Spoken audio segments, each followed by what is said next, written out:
En esta parte del curso estudiaremos los procesos por medio de los cuales los organismos biológicos obtienen energía. Y estos procesos son la glicólisis, la fermentación y la respiración celular. Estos procesos de obtención de energía se realizan en la célula. Acá tenemos una célula con sus distintos organelos. La glicólisis y la fermentación se llevan a cabo en el citoplasma o citosol de la célula, y la respiración celular o parte de esta respiración celular se realiza en la mitocondria. Y acá tenemos la mitocondria, ¿ya?, que está formada por una membrana externa, una membrana interna. Entre las dos membranas está el espacio intermembrana, y en el interior de la membrana interna, podríamos decirlo así, está la matriz mitocondrial. Entonces, este organelo es clave también para la obtención de energía, debido a que en este organelo es donde se produce la mayor síntesis de ATP, que se lleva a cabo por medio del mecanismo de fosforilación oxidativa. Entonces, si recordamos un poco lo que se vio en las clases anteriores de bioenergética, la fuente principal de energía es el sol, y esa energía luminosa, ¿ya?, es después traspasada a los enlaces químicos de la glucosa, por ejemplo, por medio del proceso de fotosíntesis, ¿ya? Entonces, esta energía luminosa es captada por pigmentos fotosintéticos en los organismos autótrofos que hacen fotosíntesis, ¿ya? Y a través de este proceso de fotosíntesis se sintetizan los azúcares, y esa energía luminosa queda retenida como una energía química en este compuesto. Y después, a partir de procesos de obtención de energía, como son la glicólisis, la fermentación y la respiración celular, esa energía química contenida en este compuesto pasa a transformarse o ser utilizada para sintetizar ATP, que en el fondo esta es la energía utilizable en trabajo biológico, ¿ya? En el caso de la glicólisis, este proceso ocurre en el citoplasma, como habíamos dicho, y uno parte de glucosa y llega a piruvato. Ese piruvato puede seguir dos vías. Una vía que es la aeróbica o con oxígeno, y otra vía que es la anaeróbica o sin oxígeno. En el caso de esta vía anaeróbica, el proceso que se genera es la fermentación y ocurre en el citoplasma de la célula. Y acá tenemos dos tipos de fermentaciones. La fermentación alcohólica, que la realizan muchos organismos, microorganismos, básicamente, y la fermentación láctica, que esa también lo usan algunos microorganismos, pero también nosotros la realizamos, y es lo que conocemos como contracción muscular. Entonces, si la glucosa se va por esta vía anaeróbica y llega hasta la fermentación, se obtiene un rendimiento neto de 2 ATP. Si la glucosa se va por la vía aeróbica, aquí ocurre lo que es la respiración celular. Entonces, el piruvato, que se formó de la glicólisis, entra a la mitocondria, ¿ya? Entonces, este proceso ocurre en la mitocondria. Entra en la mitocondria y ahí se oxida ese piruvato hasta CO2, ¿ya?, o dióxido de carbono, y pasa por un ciclo que se conoce como ciclo del ácido cítrico. También se activa la cadena respiratoria y la fosforilación oxidativa, y ahí se sintetizan 36 ATP, ¿ya? Esta es la vía que más ATP aporta a la célula. Entonces empezaremos por describir el proceso de glicólisis. Como habíamos dicho, esto ocurre en el citoplasma, en el citosol de la célula, un proceso anaeróbico, no necesita oxígeno, y se parte con glucosa. La glucosa se fosforila a glucosa 6-fosfato, y esto lo hace la enzima hexoquinasa. Entonces acá se ocupa un ATP para fosforilar la glucosa en el carbono 6. Es importante decir que la glucosa, al ser fosforilada, queda atrapada al interior de la célula y ya no puede salir de la célula, ¿ya? Bueno, después esta glucosa se transforma en fructosa 6-fosfato y eso lo cataliza la enzima fosfoglucosa isomerasa. Y esta fructosa 6-fosfato se vuelve a fosforilar ahora, es decir, se gasta otro ATP y se fosforila la posición 1 de la fructosa, ¿ya? A través de la enzima fosfofructoquinasa. Entonces generamos la fructosa 1,6 bifosfato. Si nos damos cuenta, en esta primera fase ocupamos 2 ATP. Por eso esta fase se conoce como fase de inversión de energía.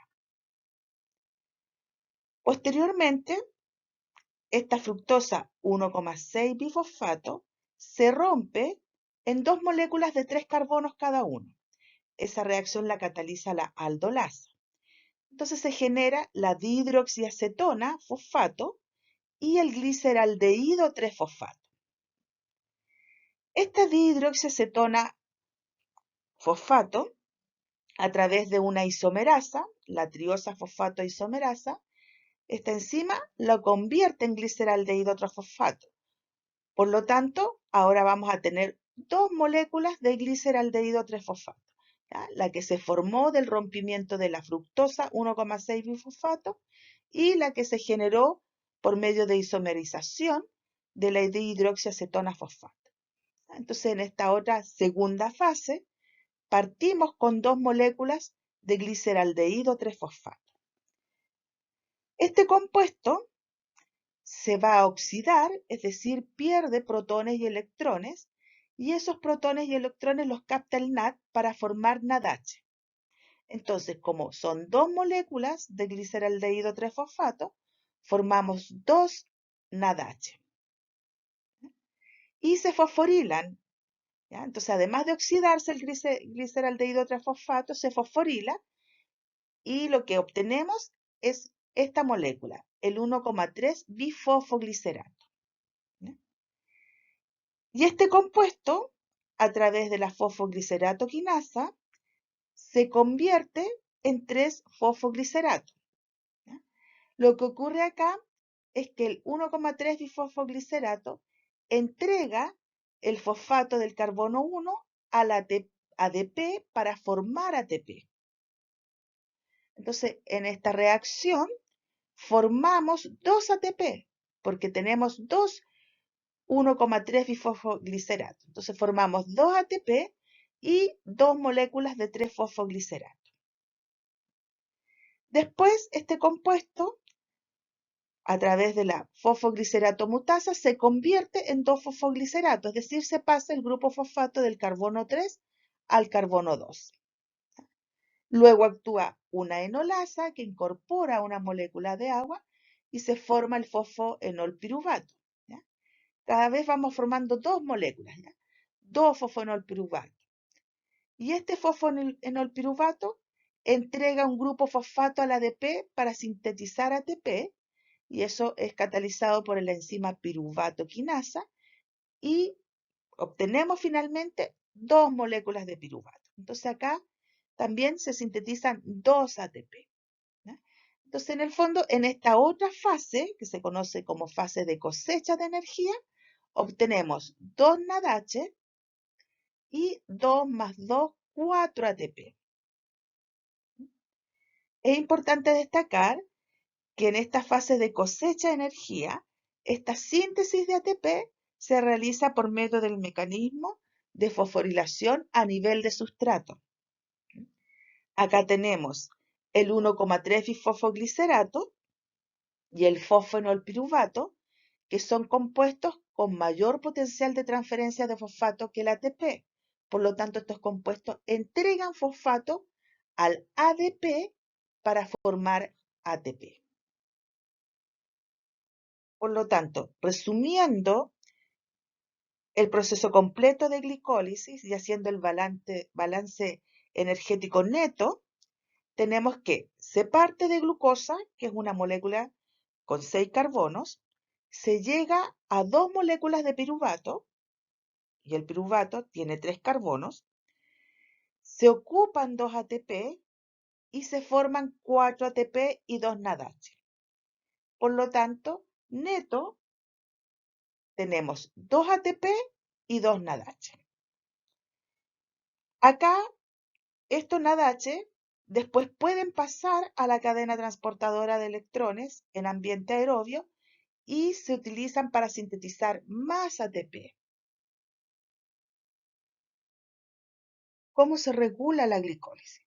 Bueno, la regulación de este proceso se debe a la activación o inhibición de 3 enzimas: la exoquinasa, la fosfofructoquinasa y la piruvatoquinasa. La principal es la fosfofructoquinasa, que es la enzima que regula la velocidad en la que ocurre este proceso. En el caso de la exoquinasa, esta enzima se activa por fosforilación y se inhibe por su producto, la glucosa 6-fosfato. Entonces, si nos damos cuenta, se activa cuando hay bajo ATP, porque si hay bajo ATP vamos a tener mayor cantidad de ADP, fosfato, ¿ya? AMP. En el caso de la fosfofructoquinasa, ¿ya? Esta enzima se activa por AMP, claro. La idea es que se forme ATP en la glicólisis, porque hay poco ATP y mucho adenosín monofosfato. Entonces se activa por AMP, se activa también por un compuesto que no aparece aquí en la glicólisis, que es la fructosa 2,6 bifosfato, pero que se va a empezar a formar cuando esta enzima transforme la fructosa 6-fosfato en fructosa 1,6 bifosfato. Por lo tanto, paralelo a la formación de la fructosa 1,6 bifosfato, se empieza a formar la fructosa 2,6 bifosfato. Y si es alta la cantidad de fructosa 2,6 bifosfato en relación a la fructosa 1,6 bifosfato, el proceso de glicólisis va a seguir funcionando, ¿ya? Entonces, por eso, esta fructosa 2,6 bifosfato actúa como activador de la fosfofructoquinasa.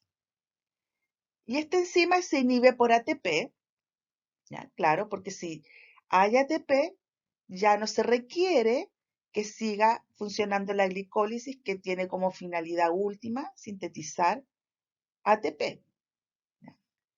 También se inhibe por citrato.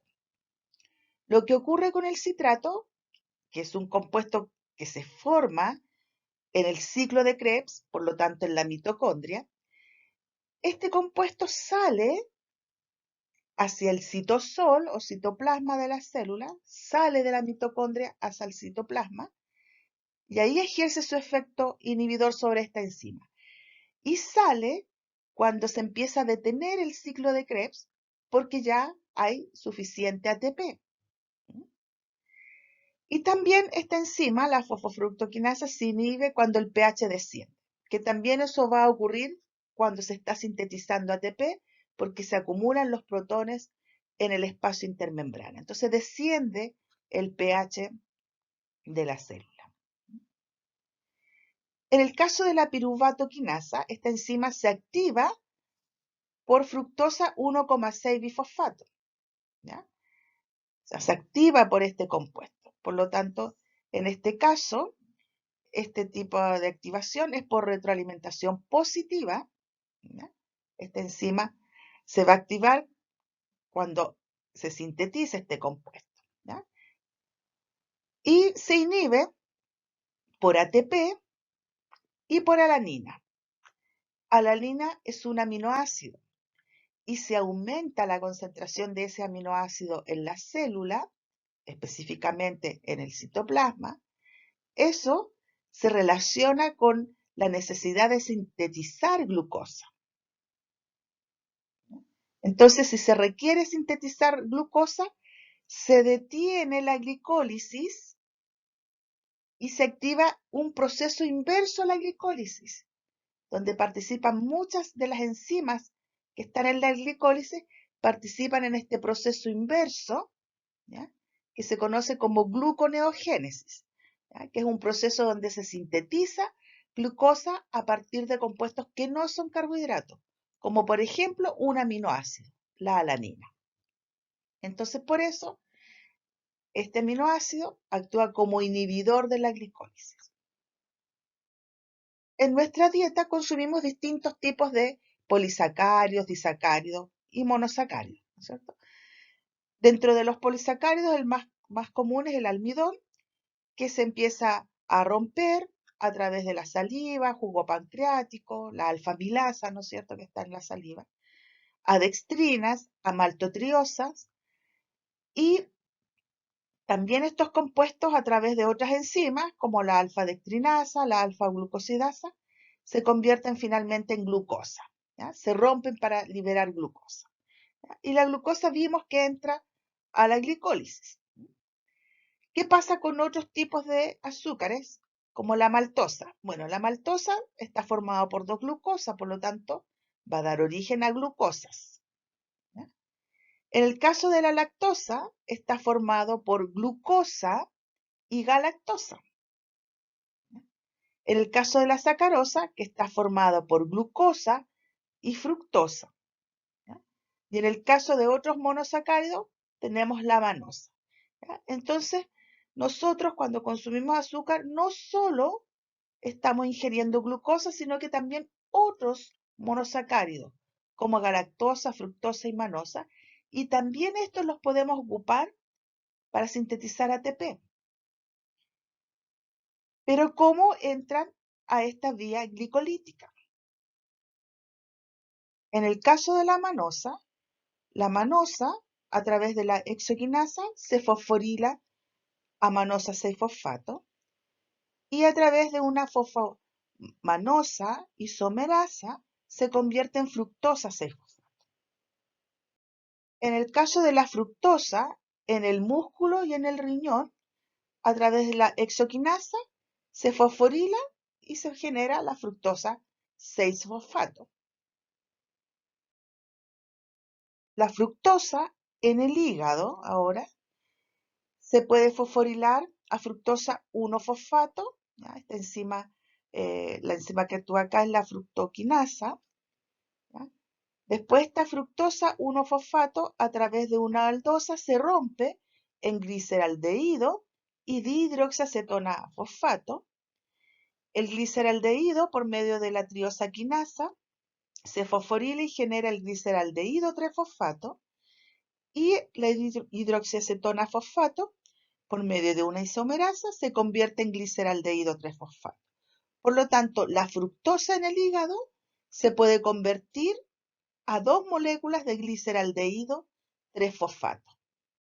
Y en el caso de la galactosa a través de una galactosaquinasa se fosforila en el carbono 1, luego viene otra enzima, la uridiltransferasa, ¿ya?, que forma la UDP galactosa. Después hay una epimerasa, una pirofosforilasa, que forma finalmente la glucosa 1-fosfato. Y en el caso de la galactosa a través de una galactosaquinasa se fosforila en el carbono 1, luego viene otra enzima, la uridiltransferasa, ¿ya?, que forma la UDP galactosa. Después hay una epimerasa, una pirofosforilasa, que forma finalmente la glucosa 1-fosfato. Y la galactosa se transforma finalmente en glucosa 6-fosfato. ¿Ya? Acá lo que ocurre es que esta galactosa se fosforila a través de la galactosaquinasa, luego la UDP glucosa, UDP de uracil difosfato. Entonces la UDP glucosa le transfiere este uracil difosfato a la galactosa y se forma la UDP galactosa a través de una uridiltransferasa. Luego una epimerasa transforma esta UDP galactosa en UDP glucosa y una UDP glucosa pirofosforilasa saca el UDP e incorpora un grupo fosfato a la glucosa. Entonces se forma la glucosa 1-fosfato, que luego por medio de la enzima fosfoglucomutasa se transforma en glucosa 6-fosfato. Por lo tanto, los otros azúcares distintos a la glucosa pueden ingresar a la glicólisis como intermediarios de este proceso. En el caso de la galactosa, dijimos que ingresa como glucosa 6-fosfato. En el caso de la manosa y de la fructosa, en el músculo y el riñón, ingresan como fructosa 6-fosfato. Y la fructosa en el hígado ingresa como gliceraldehído 3-fosfato. Otro proceso por el cual se obtiene energía a nivel celular es la fermentación.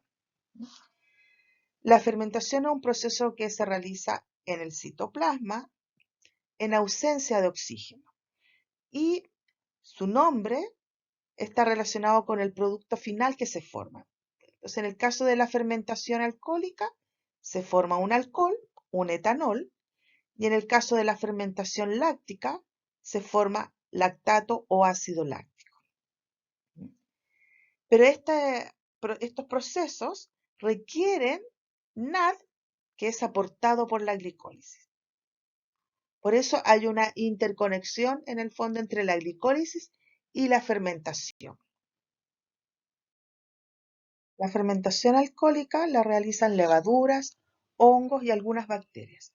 Es un proceso muy utilizado en la industria alimenticia, por ejemplo en la elaboración de productos de panadería, de pastelería y también en la industria de bebidas alcohólicas, en la elaboración de cerveza, vino. Este proceso empieza por la glicólisis, en donde la glucosa se oxida hasta piruvato, se forman 2 ATP y se genera NAD reducido.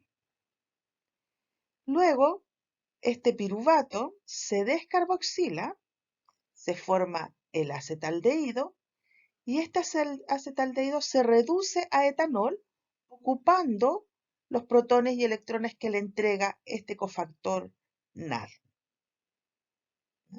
Todo este proceso ocurre en el citosol. Y la fermentación láctica también es un proceso que se realiza en bacterias, las bacterias lácticas, en algunos protozoos y en el músculo esquelético. ¿Ya? Cuando hacemos contracción muscular, ahí ocurre fermentación láctica. ¿Ya? Es muy utilizada en la elaboración de productos lácteos acidificados como el yogur, queso, crema ácida, cuajada. Incluso el ácido láctico que se forma se utiliza mucho como conservantes de alimentos. Y este proceso también empieza por la glicólisis, donde la glucosa se oxida a piruvato, se forman los 2 ATP y se forma el cofactor NAD reducido. Y luego este piruvato se reduce a lactato ocupando los protones y electrones que le entrega este NAD.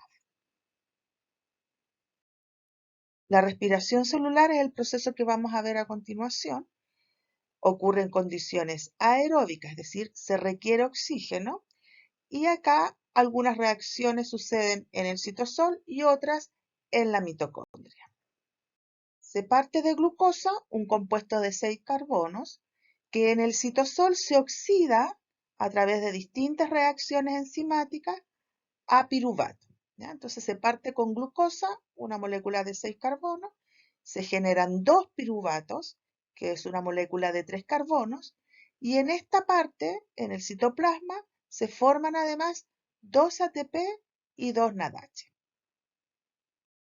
La reacción de enlace que une la glicólisis y la respiración celular es mediado por un complejo de enzimas o un sistema de enzimas localizado en la membrana mitocondrial interna. Entonces el piruvato entra hacia la mitocondria y atravesando la membrana ocurre esta reacción. El ácido pirúvico se descarboxila, se oxida también, pierde protones y electrones que capta el cofactor NAD y se une a la coenzima A. Por lo tanto, el compuesto que se nos forma es el acetilcoenzima A, un compuesto de 2 carbonos. Es importante mencionar que esta coenzima A le permite ingresar a la matriz mitocondrial. ¿Ya? En este caso, este acetil proviene del ácido pirúvico, que es el producto de oxidación de la glucosa, pero también el acetilcoenzima A puede provenir de la oxidación de lípidos, ¿ya? Beta oxidación, ¿ya? Y también del metabolismo de ciertos aminoácidos. El acetilcoenzima A ya en la matriz mitocondrial ingresa al ciclo de Krebs o ciclo de los ácidos tricarboxílicos o también llamado ciclo del ácido cítrico. Este acetilcoenzima A, que tiene 2 carbonos, se une al oxaloacetato, un compuesto de 4 carbonos, y forma el citrato, ¿ya? Que es un compuesto de 6 carbonos. Y luego en este ciclo ocurren distintas reacciones de oxidación, ¿ya? Que dan lugar a la formación de cofactores enzimáticos reducidos, NAD y FAD. ¿Ya? Se forman 3 NAD, 1, 2, 3 NAD, un FAD. También se produce un GTP, que es una molécula equivalente a ATP, incluso se transforma rápidamente en ATP, y este se forma por fosforilación a nivel de sustrato. ¿Ya? Esta es una reacción donde el succinilcoenzima A, ¿ya?, favorece la síntesis de GTP. Además, en este ciclo se va descarboxilando algunos compuestos y se pierden 2 moléculas de dióxido de carbono. En el fondo, los 2 carbonos que vienen con el acetil se pierden en este ciclo, ¿ya? Y se vuelve a regenerar el hexalacetato, que tiene 4 carbonos. Por lo tanto, si resumimos esta parte de respiración celular, ¿ya?, decimos que se parte de piruvato, se pierde una molécula de dióxido de carbono, se forma un NAD, el acetil ingresa a la matriz mitocondrial, al ciclo de Krebs o ciclo del ácido cítrico o ciclo de los ácidos tricarboxílicos, se une al oxaloacetato, un compuesto de 4 carbonos, forma el citrato que tiene 6 carbonos, y en este ciclo, como se empieza a oxidar, se forman 3 NAD, un FAD, un ATP y salen 2 moléculas de dióxido de carbono. Las enzimas que participan en el ciclo de Krebs son reguladas por unión alostérica del ATP y también por retroalimentación negativa. El ATP actúa como un regulador de esta vía, ya que es un indicador del nivel energético de la célula. Por lo tanto, si es alto el nivel de ATP, las enzimas se detienen. En el caso de la retroalimentación negativa, esa la ejerce el poder reductor NAD. Si es alto el NAD, es decir, si se ha formado NAD en este ciclo, ese mismo NAD actúa como un inhibidor competitivo de las enzimas que utilizan NAD como segundo sustrato. Y también este ciclo es regulado por disponibilidad de sustrato. Si empieza a disminuir el sustrato, estas enzimas no actúan. Hemos visto que en la glicólisis y en el ciclo de Krebs se generan compuestos energéticos ATP y NAD y FAD que nos van a servir para sintetizar ATP. Por lo tanto, la principal función sería energética en esta vía completa. Pero también es importante porque a partir de esta vía se generan o se producen intermediarios que van a servir como moléculas precursoras para la biosíntesis de otras moléculas. Por ejemplo, del 3-fosfoglicerato se pueden sintetizar algunos aminoácidos relacionados con serina. De fosfonolpiruvato, aminoácidos aromáticos. Del piruvato, la alanina y otros aminoácidos también de carácter alifático. de la acetilcoenzima A, ácidos grasos, derivados de isoprenoides, hasta colesterol, el oxalacetato, todo lo relacionado con el aspartato y también ácidos nucleicos, del alfa-cetoglutarato, el glutamato y ácidos nucleicos, y del succinilcoenzima A, porfirinas. Entonces, toda esta vía completa, también conocida como respiración celular, no solo nos sirve para sintetizar ATP, sino que también para sintetizar moléculas precursoras que nos van a servir para la síntesis de otras biomoléculas. Entonces tiene esas dos funciones, energética y como generadora de productos o compuestos que nos van a servir para la biosíntesis de otras biomoléculas. Todos los productos que se liberan en el ciclo de Krebs, estos cofactores enzimáticos reducidos, NAD y FAT, luego pasan a la cadena respiratoria y fosforilación oxidativa para la síntesis de ATP. Entonces eso es lo que vamos a ver a continuación. Los complejos de la cadena transportadora de electrones están incrustados en la membrana interna de la mitocondria. Entonces tenemos el complejo 1, complejo 2, la ubiquinona, complejo 3, citocromo C, complejo 4. Entonces los NAD y FAD, NAD entrega en el primer complejo respiratorio los protones y electrones, el FAD entrega en el segundo complejo respiratorio los protones y electrones.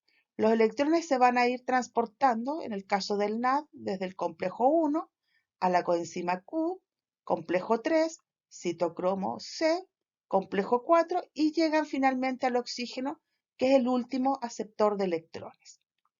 En el caso del FAT, que entrega a nivel de segundo complejo respiratorio, los protones y electrones van a llegan a este segundo complejo, los electrones van a transportarse a la coenzima Q, complejo 3, citocromo C, complejo 4 y finalmente al oxígeno. Los protones, en tanto, van a ser bombeados al espacio intermembrana. Se van a bombear en el complejo 1, en el complejo 3 y en el complejo 4. Entonces, en el espacio intermembrana se van a acumular estos protones que van a servir después para la síntesis de ATP, debido a que se crea una diferencia de potencial electroquímico entre la matriz mitocondrial y el espacio intermembrana, lo que aprovecha la enzima ATPasa para la síntesis de ATP en lo que se conoce como fosforilación oxidativa. En este esquema se visualiza, ¿no es cierto?, el bombeo de protones, ¿ya?, en el complejo 1, complejo 3 y complejo 4. Se acumulan en el espacio intermembrana, lo que genera esta diferencia de potencial electroquímico, es decir, hay más concentración de protones en el espacio intermembrana que en la matriz mitocondrial y más cargas positivas en el espacio intermembrana y en la matriz mitocondrial. Entonces, esa diferencia de potencial electroquímico la aprovecha la enzima ATPasa para sintetizar ATP. También es importante mencionar que el transporte de electrones, que ocurre desde el complejo 1 hasta el oxígeno, en el caso que el NAD sea el que entrega esos electrones, o si entrega el FAT, esos se originan desde el complejo 2 hasta finalmente llegar al oxígeno. Ese transporte de electrones también genera energía, pero en forma de calor. Es importante mencionar que la cantidad de ATP que se genera es distinta si los electrones ingresan por el complejo 1 o por el complejo 2. Entonces, si los electrones ingresan por el complejo 1, eso va a generar 3 bombeos de protones, lo que uno podría decir que es equivalente a la síntesis de 3 ATP. En cambio, si los protones y electrones son entregados en el segundo complejo respiratorio, se van a generar solamente 2 bombeos de protones y eso libera energía suficiente para la síntesis de 2 ATP, que es en el caso del FAT.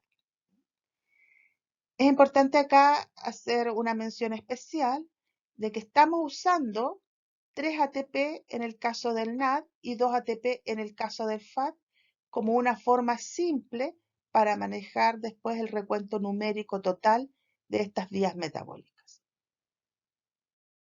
Por lo tanto, el balance energético de la respiración celular sería, en el caso de la glicólisis, que es un proceso que ocurre en el citosol, formamos 2 ATP y 2 NADH. Esos 2 ATP van a ser 2 ATP finalmente, y los 2 NADH, como cada NAD entrega 3 ATP, por medio de la fosforilación oxidativa, daría un recuento final de 6 ATP. Aquí es cuando la glucosa se oxida hasta piruvato, en la glicólisis. Luego, el piruvato se oxida hasta acetilcoenzima A. Eso ya ocurre cuando ingresa a la matriz mitocondrial, y ahí se forma un NADH y un CO2 por cada acetil que ingresa a la matriz. Entonces, como son 2, serían 2 por 3, en el caso del NAD, 6 ATP. Y en el caso del CO2, se liberarían 2 CO2. Ahora, en el caso del acetil que ingresa al ciclo de Krebs, por cada acetil formamos un GTP, 3 NADH, un FAT y 2 CO2. Pero como son 2 acetil los que ingresan, si consideramos que se parte de glucosa, lo que tendríamos finalmente serían, en el caso de los GTP, 2 ATP, porque igual los GTP se transforman rápidamente en ATP. En el caso del NAD, tendríamos 3 NAD por 2, por lo tanto serían 18 ATP, porque por cada NAD se forman 3 ATP y son 3, serían 9 ATP, y por 2, por los 2 acetil que entran, 18 ATP. ¿Ya? En el caso del FAT, como son 2 FAT y cada FAT aporta 2 ATP, serían 4 ATP finales. Y el dióxido de carbono que sale de esta vía metabólica, del ciclo de Krebs específicamente, serían 4. Entonces, si hacemos el recuento total, a partir de glucosa, necesitaríamos 6 moléculas de oxígeno y liberaríamos 6 dióxidos de carbono, ¿no es cierto? 2 de piruvato acetil, más los 4 de acetil hasta CO2, ¿no es cierto? Entonces serían 6 dióxido de carbono y 6 moléculas de agua. Esta es la oxidación completa de la glucosa, ¿ya? Y esto nos daría además un recuento energético de 38 ATP teórico, pero se dice que son 36 netos. ¿Por qué 36 netos? Porque los NAD que están en la glicólisis o que se forman en la glicólisis, lo consideramos que cada NAD daba 3 ATP, pero se dice que esos NAD, para poder transformarse en ATP, deben ingresar a la mitocondria y por lo tanto no rendirían 3 ATP cada uno, sino solamente 2 ATP. Por lo tanto, en esta parte no serían 6 ATP los que daría la glicólisis, ¿ya?, por NAD, sino que serían 4, 2 menos que lo teórico. Por eso se habla de 36 ATP neto. Los inhibidores de la cadena respiratoria impiden el flujo de electrones entre los transportadores y por lo tanto van a impedir la síntesis de ATP. Muchas de estas moléculas son antibióticos y en algunos casos son venenos para nuestro organismo. La aplicación de estos inhibidores lo que hacen, ¿no es cierto?, es bloquear el flujo de electrones a través de la cadena respiratoria y por lo tanto, en el lugar en donde estos inhibidores actúan, por detrás de ese punto de inhibición, los transportadores quedan reducidos. Y la consecuencia es que no se produce ATP debido a que se genera muy poco gradiente o no se genera gradiente protónico ni agua debido a que los electrones no llegan a reducir al oxígeno, ¿ya? O sea, acá lo que se hace es interrumpir esta cadena transportadora de electrones. Vamos a ver cómo actúan estos inhibidores de la cadena transportadora de electrones. Entonces, en este esquema tenemos el complejo 1, el complejo 2, la ubiquinona, el complejo 3, el citocromo C y el complejo 4. Esta parte de acá representa la fosforilación oxidativa o la síntesis de ATP. ¿ya? Pero eso lo vamos a ver más adelante. Entonces, por ejemplo, el amital, ¿ya? O amobarbital, la rotenona, ¿ya? La piericidina A, actúan como inhibidores, impidiendo el flujo de electrones desde el complejo 1 o NAD reductasa hacia la coenzima Q, ¿ya? Entonces, aquí impiden el flujo de electrones. Por lo tanto, este tipo de inhibidor detiene inmediatamente todo el proceso. Acá podría haber algo de bombeo de protones si es que el NAD entrega ahí sus protones y electrones, pero los electrones nunca van a llegar finalmente al oxígeno. Entonces, porque se bloquea ahí el flujo de electrones. En el caso, por ejemplo, de la antimicina, que es un antibiótico, ¿ya? Ese bloquea el paso de electrones entre la coenzima Q y el citocromo C. Y otros compuestos, es un antibiótico, ¿no es cierto? Y otros compuestos como el monóxido de carbono, el cianuro, que son venenos para nosotros, porque a muy bajas concentraciones ejercen un efecto letal sobre la enzima que está acá en este complejo 4, la citocromo oxidasa. Entonces, al bloquear acá el paso de electrones, impiden que los electrones lleguen al oxígeno finalmente. Los desacopladores de la cadena respiratoria, que son otro tipo de compuesto, no impiden el flujo de electrones, pero sí la acumulación de protones en el espacio intermembrana. Entonces está el dinitrofenol, o 2,4 dinitrofenol, y la termogenina, son los más conocidos desacopladores, que en el fondo lo que hacen es impedir la síntesis de ATP. Estos desacopladores, como ya mencionado, disminuyen la generación del gradiente de protones debido a que permiten que los protones difundan desde el espacio intermembrana hacia la matriz, ¿ya? Por lo tanto, esa mitocondria, la membrana interna de la mitocondria, se hace permeable al paso de protones, ¿ya? Y debido a eso no se logran acumular los protones en el espacio intermembrana. Estos desacopladores consumen oxígeno, o sea, hacen que la cadena transportadora siga transportando electrones y lleguen al oxígeno finalmente, pero se forma menos ATP, debido a que no se establece normalmente este gradiente protónico. Entonces acá tenemos un esquema, ¿ya?, que ejemplifica lo que hace la termogenina y el 2,4 dinitrofenol. Entonces lo que va a suceder, acá está la membrana interna de la mitocondria, lo que va a suceder, ¿no es cierto?, es que el bombeo de protones se hace en el espacio intermembrana. Pero como están estos desacopladores, como la termogenina, UCP1 también se llama, una proteína que es desacoplante, lo que hace esta proteína es actuar como un canal por donde los protones se devuelven hacia la matriz mitocondrial. Entonces no se acumulan acá los protones. Y por lo tanto, como no se acumulan, no se va a generar una diferencia de potencial electroquímico y por eso no ocurre la síntesis de ATP. Esta termogenina o proteína UCP1 es muy común en las mitocondrias de la grasa parda.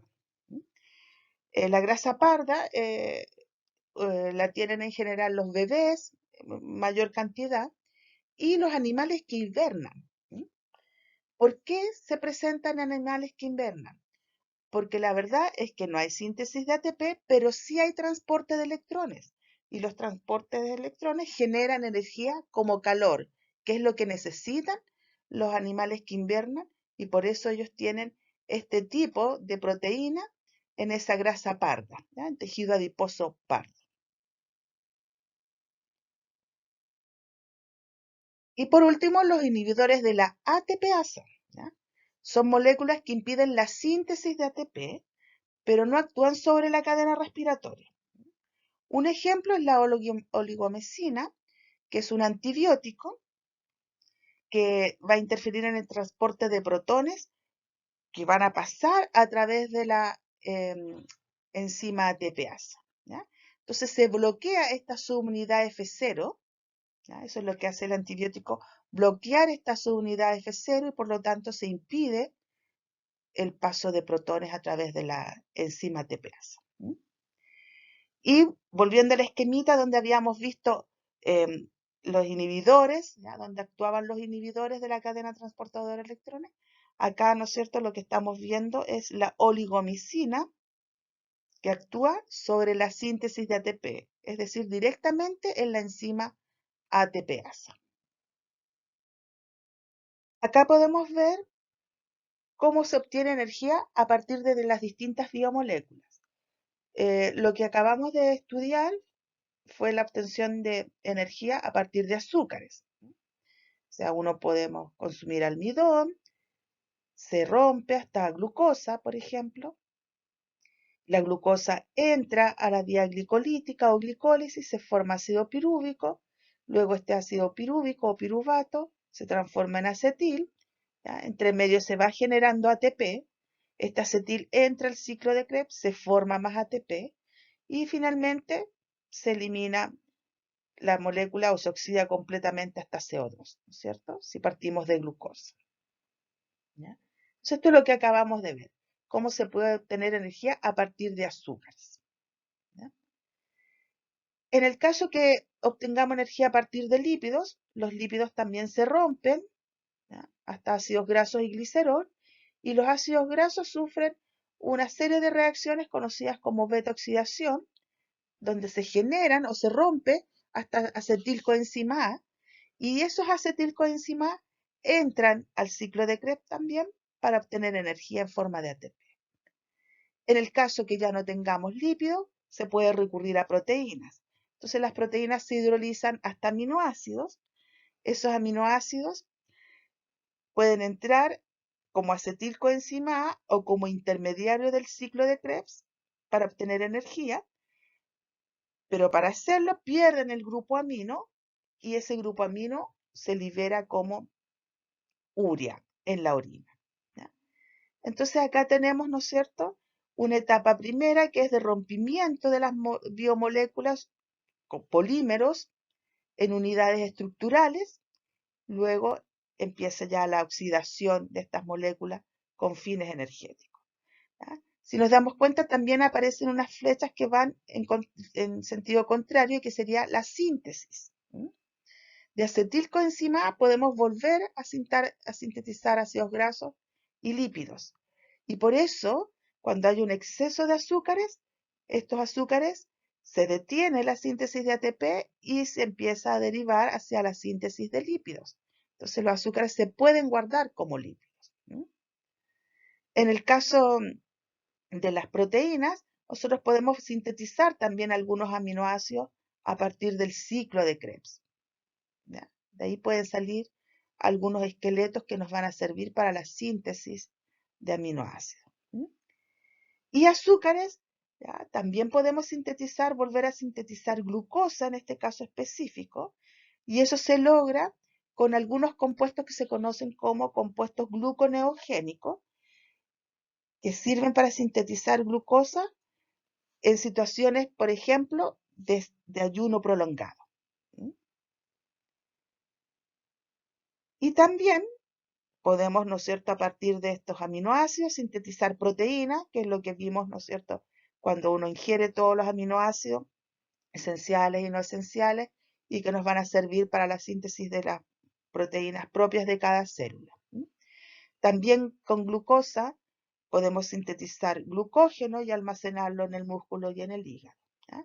Y también, bueno, lo que acabamos de ver con estos ácidos grasos, con el acetilcoenzima A, podemos formar ácidos grasos y sintetizar finalmente triglicéridos que van a quedar almacenados en tejido adiposo.